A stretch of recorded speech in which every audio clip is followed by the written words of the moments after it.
안녕하세요. 김도현입니다. 불과 얼마 전까지만 해도 스레드는 트위터를 이길 수 없다. 이런 주제로 영상을 찍어야지 생각하고 있었는데 일론 머스크가 트위터를 X로 바꾸는 모습을 보면서 이게 양상이 아예 달라졌구나 하는 생각이 들었습니다.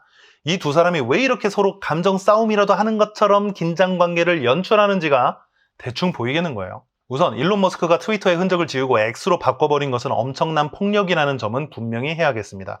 그 외 역사적으로 중요한 유산들을 파괴하는 행위를 반달리즘이라고 하잖아요.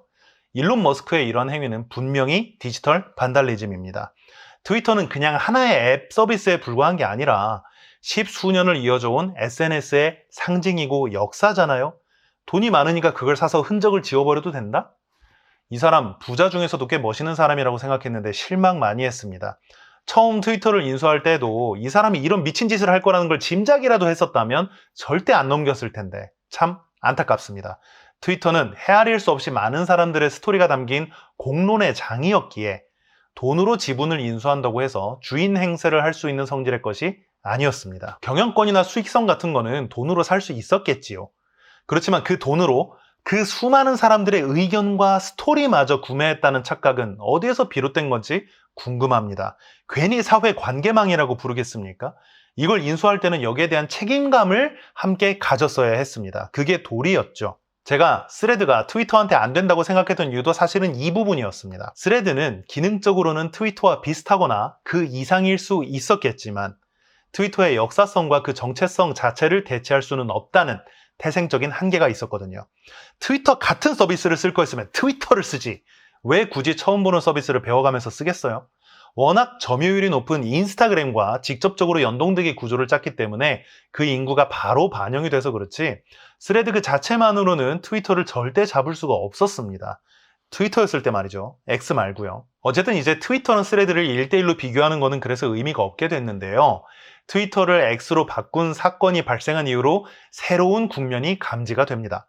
무슨 말이냐면 일론 머스크랑 마크 주커버그가 각자의 방식으로 SNS 패권주의를 내세우고 있다는 게 갑자기 보이기 시작하더라고요. 각각을 설명해 볼게요. 일론 머스크는 트위터를 X로 바꾸면서 전기차니 투자니 뭐니 하여튼 지가 갖고 있는 모든 서비스를 다 담은 슈퍼 앱을 만들겠다고 선언했습니다. 이 부분은 이 정도만 얘기하면 돼요. 이제 페이스북 얘기가 좀 긴데요. 페이스북 창업자인 마크 주커버그는 인스타그램을 인수한 이후에 회사 이름을 메타로 바꾸면서 메타버스에서 리더십을 가져가겠다고 선언한 바가 있죠. 그런데 그 뒤로 보여주는 행보들이 무슨 의도를 가진 거였는지가 이번 스레드의 등장을 보면서 확신이 들었던 겁니다. 페이스북의 소유자가 인스타그램을 인수했습니다. 여기에 젊은 세대들의 즉시적인 공감 욕구를 자극하기 위해서 스토리 서비스를 추가하더니 틱톡이 등장해서 쇼폼 열풍이 불었을 때 틱톡을 모방해서 인스타에 릴스라는 유사 서비스까지 탑재를 했습니다. 그리고 트위터를 인수하는 대신에 트위터를 모방한 서비스인 스레드를 인스타에 또 걸어버렸죠.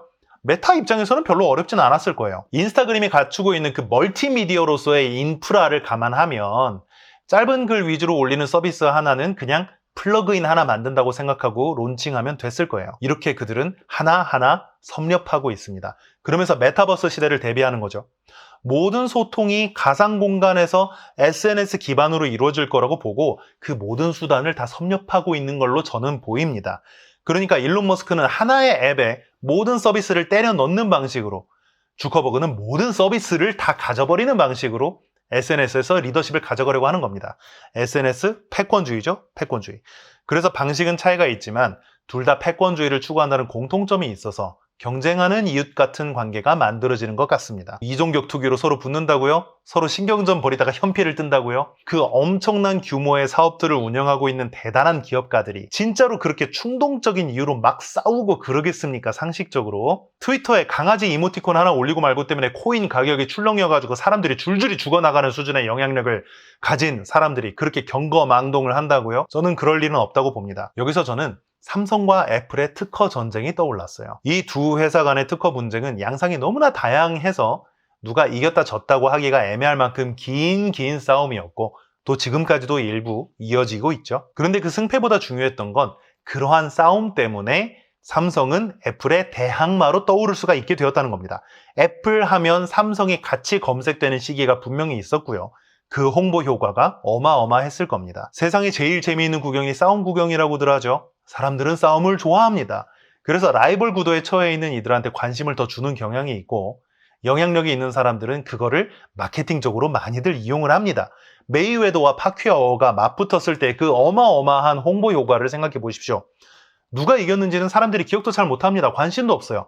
구글이나 애플이 마이크로소프트와 경쟁 구도를 만들어서 상당히 재미를 봤죠. 이렇게 흘러가는 겁니다. 저는 일론 머스크나 주커버그는 인터넷상에서는 그렇게 신경전을 연출하면서 사실은 따로 만나서 껍데기에 소주 한잔 하는 그런 느낌의 사이일 수도 있겠다고 생각합니다.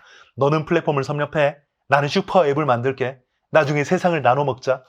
뭐 이런 사이인데 서로 의도적으로 갈등을 연출해서 서로의 마케팅 효과를 얻어가는 거죠. 아니 꼭 그 둘이 그렇게 개인적으로 긴밀하게 협의를 하지 않았어도 저는 이 정도 인물들이 그렇게 쉽게 결정하고 쉽게 행동에 옮기진 않을 거라고 확신합니다. 말 한마디 잘못 던져도 주가가 몇 조씩 출렁이는 사람들이 나니까요. 분명 뭔가가 있을 겁니다. 뭐 그렇다고 우리 같은 개미들이 뭘 어떻게 할 수 있는 건 없겠죠. 그렇지만 이러한 상황을 지켜보는 새로운 관점을 한번 취해보자는 얘기입니다. 스레드가 성공할지 말지, 트위터를 X로 바꾼 게 좋은 전략이었는지 아닌지를 판단하느라고 시간을 낭비할 게 아니라 그들의 의중을 읽으면 좀 더 큰 그림이 보일 수도 있고 또 전 세계 커뮤니케이션의 형태가 어떻게 변화해 갈지를 가늠해 볼 수 있는 힌트를 얻을 수 있을지도 모르겠다. 이런 이야기를 한번 전해보기 위해서 오늘 영상으로 기록해 봤습니다.